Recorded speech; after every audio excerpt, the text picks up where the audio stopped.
Already প্রতিটা পঞ্চায়েতে আছে এই 10 নম্বর পয়েন্টটা যেটা চেয়েছে এর উত্তর, অর্থাৎ এই যে কাগজ চেয়েছে এই কাগজটা প্রতিটা পঞ্চায়েতে আছে। রাজ্য সরকার 2023-এ পঞ্চায়েত নির্বাচনে একছত্র ভোট লুট করেছে। সেই ভোট লুট করতে গিয়ে আমরা আমাদের ভাঙড়ের 3 ভাইকে হারিয়েছি, শহীদ মহিউদ্দিন, শহীদ হাসান, শহীদ রেজাউল গাজী। 3 জনকে হারিয়েছি। শুধু নয়, সারা রাজ্যে আমাদের কর্মীদের অত্যাচার করে তারা অবৈধ পন্থা অবলম্বন করে আজকে তারা পঞ্চায়েতের ক্ষমতায় বসে আছে, পঞ্চায়েত চালাচ্ছে। সেই পঞ্চায়েতের মাধ্যমে যদি প্রতিটা বাড়িতে বাড়িতে এই তথ্যটা 10 নম্বর যে পয়েন্ট আছে পারিবারিক রেজিস্টার যদি পৌঁছে দেয়, ওটা নিয়ে আপনি যখনই হিয়ারিং এর টেবিলে যাবেন আপনাকে অফিসার আর কিছু দ্বিতীয় প্রশ্ন করার সুযোগ পাবে না। ওটা জমা দেবেন, জমা দেওয়ার পরে আপনার হিয়ারিং কমপ্লিট হয়ে যাবে। তাহলে আতঙ্ক মুক্ত হবে না ভাই? তো রাজ্য সরকার চাইলে আপনার আতঙ্ক মুক্ত করতে পারে এই দুটো ডকুমেন্ট দিয়ে, কিন্তু রাজ্য সরকার তো আতঙ্ক মুক্ত চাইছে না। যদি আতঙ্ক মুক্ত চাইতো, কোরআন শরীফকে নিয়ে যে অসীম সরকার কুভাষায় কথা বলেছে তাকে ধরে এতক্ষণ জেলের মধ্যে রাখতো, পুলিশ সুমোটো করতো, তার বিরুদ্ধে ব্যবস্থা নিয়ে এত দূরের কথা প্রায় 900 মতো অভিযোগ জমা পড়েছে, এখনো একটা এফআইআর হিসাবে ট্রিট করেনি এই রাজ্য সরকার। তাহলে বোঝা যাচ্ছে আপনাকে আমাকে কি নজরে দেখে। তবে রাজ্য সরকার এফআইআর হিসাবে ট্রিট করেনি বলে ভাঙড়ের বিধায়ক নওশাদ সিদ্দিকী চুপ থাকবে না।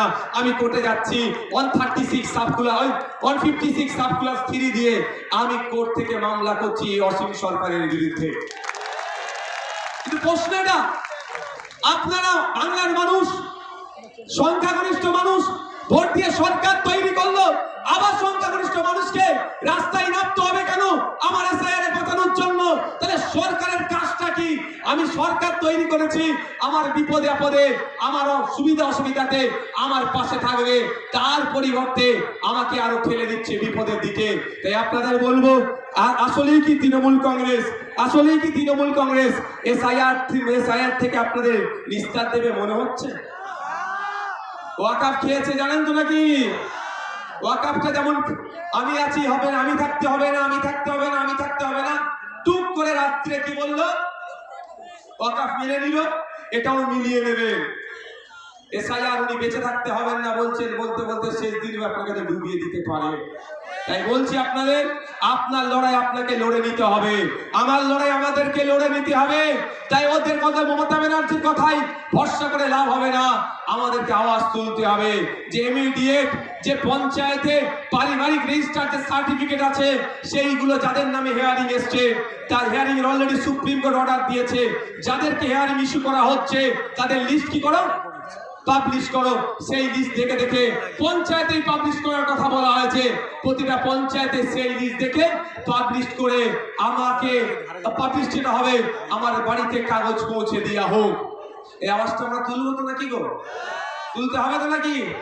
তো ঝিমিয়ে গেলে হবে? আর 5 মিনিট বলবো, অসুবিধা আছে? আর এনার্জি আছে? কাদের এনার্জি আছে একবার দেখি তো। এনার্জি আছে তো? এনার্জি আছে তো? ফুল এনার্জি আছে? আর 5 মিনিট বলবো। মমতা ব্যানার্জি এই মুহূর্তে পশ্চিম বাংলার মুসলমানদেরকে সব থেকে বড় যে অভিশাপটা দিয়েছে তার নাম হচ্ছে ওবিসি নতুন সার্টিফিকেট। মমতা ব্যানার্জি প্রতিনিয়ত, তার দল বাঁচছেনি, প্রতিনিয়ত মুসলমান